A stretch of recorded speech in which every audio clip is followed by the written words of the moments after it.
오늘은 제2강 말레이시아 비자에 관해서 말씀을 드리려고 합니다.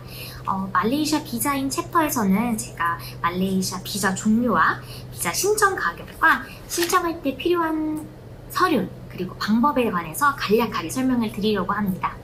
이제 가장 처음으로는 말레이시아 비자의 종류인데요. 크게 세 가지로 나뉘고 있습니다.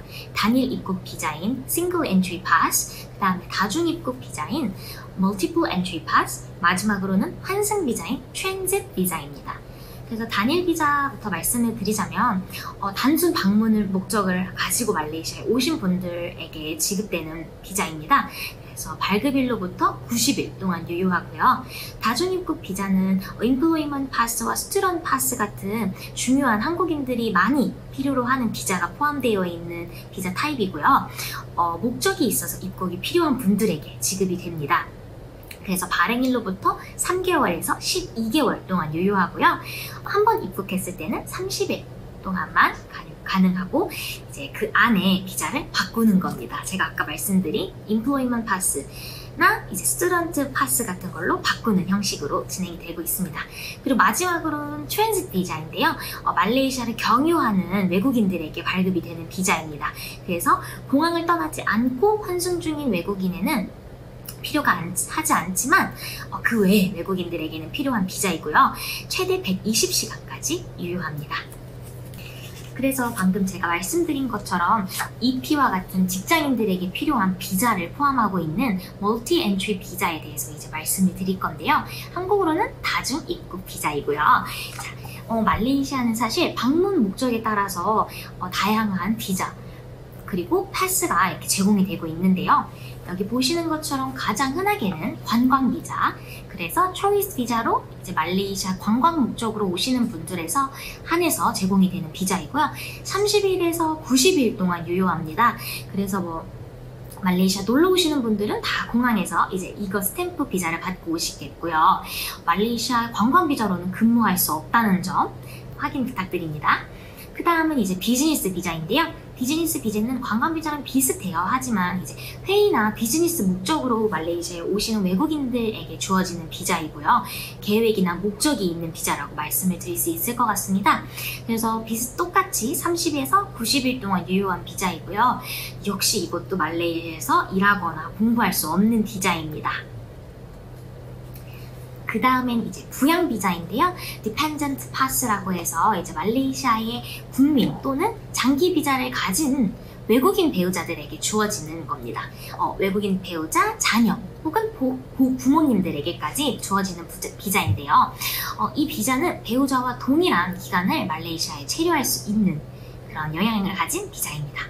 그 다음에 이제 한국인에서 많은 학생들이 말레이시아로 공부하러 올 때 필요한 비자이죠. 스튜던트 파스입니다. 스튜던트 파스 같은 경우는 말레이시아 유학을 희망하는 분들이 취득해야 하는 비자인데요. 이 비자 발급된 동안은 알바를 할 수 있는데 식당, 카페, 주유소 같은 특정 직군에서만 알바를 할 수 있습니다. 그리고 이제 공인기관에 등록이 되어 있어야만 비자를 받을 수 있다는 점, 그리고 대학 합격 통지서가 있어야 합니다. 그래서 필수적으로 필요한 서류들을 기억해 주시면서 참고하시면 좋을 것 같습니다. 이제 마지막으로는 취업비자. 저희 이제 산업인력공단을 이 영상을 보시는 분들은 아마 많은 분들이 취업비자를 이제 신청을 하실 텐데요. 저도 역시 취업비자를 가지고 이제 말레이시아에서 근무를 하고 있습니다. 그래서 Employment Pass, EP라고 저희는 줄여서 얘기를 하기도 하고요. EP는 비자를 말레이시아에서 일하기 원하는 사람들은 EP를 취득해야지 말레이시아에서 일을 할 수 있습니다.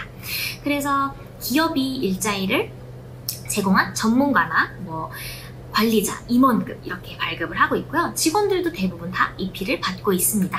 그래서 유효한 기간은 사실 계약 기간에 따라서 다르기 때문에 보통은 2년을 많이 하고요. 영구직인 경우는 계속 2년마다 리뉴얼하는 식으로 지금 운영하고 있습니다. 이제 마지막으로 말씀드릴 것은 Resident Pass, 말레이시아 주민 비자인데요. 말레이시아 주민 비자는 외국인이 말레이시아에서 장기 체류할 수 있도록 허용해주는 비자이기도 하고요. 사업을 하시려는 분들에게도 이제 부여가 되는 비자 타입입니다. 자, 이렇게 비자 타입에 대해서 간략하게 설명을 드렸고요. 이제 비자를 신청하기 위해서 가격이 얼마 정도 필요한지 간략하게 한번 볼 텐데요. 화면에 보이시는 것처럼 제가 이제 말레이시아 환율을 지금 적어왔습니다. 2023년 7월 기준으로 말레이시아 지금 1링깃이 280원 정도 하고 있는데요. 그래서 이제 그거를 적용해서 제가 각 비자의 한국 금액도 옆에 적어놨습니다. 같이 한번 보겠습니다. 말레이시아 관광 비자는 주로 50링깃 이렇게 있고요. 사실 이거는 조금 때에 따라 다릅니다. 필요하지 않을 때도 있고 필요할 때도 있어서 여권 이렇게 제출하셔서 공항에 오실 때는 비상금으로 좀 가지고 있으시는 걸 추천드리고 있습니다. 그리고 말레이시아 비즈니스 비자는 100링깃 정도이고요. 학생 비자는 사실 학교마다 요구되는 수수료가 달라서 저희가 정확한 금액을 말씀드릴 수는 없지만 평균 범위를 가지고 왔는데요. 530링깃에서 1060링깃 정도 해서 이제 15만 원에서 30만 원 안으로 생각을 해주시면 좋을 것 같습니다. 그리고 아까 말씀드렸던 dependent 비자, 부양 비자는 450링깃이고요.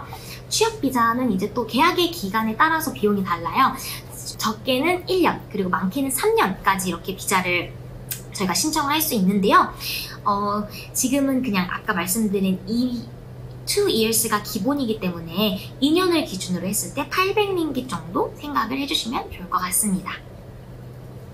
그래서 여기서 팁을 하나 또 드리자면 비자 수수료는 환불이 되지 않고 금액이 언제든지 변경이 될 수 있으니까 신청하기 전에 확인을 해주시는 걸 정말 추천드리고 있습니다.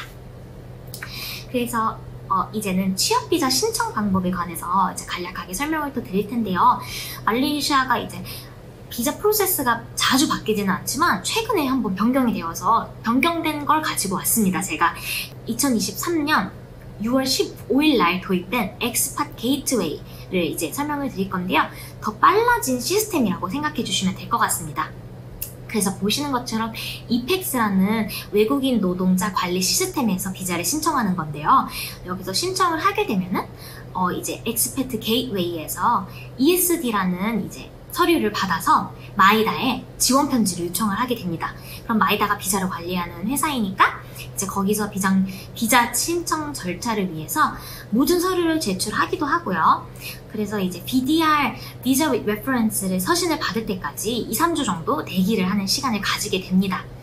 이전에는 사실 1, 2, 3단계는 기업이 이제 취업하는 사람들을 위해서 지원해줘야 하는 단계이고요. 4번부터는 이제 취업자가 직접 해야 하는 이제 단계인데요. 해외 거주자, 모든 외국인들이겠죠.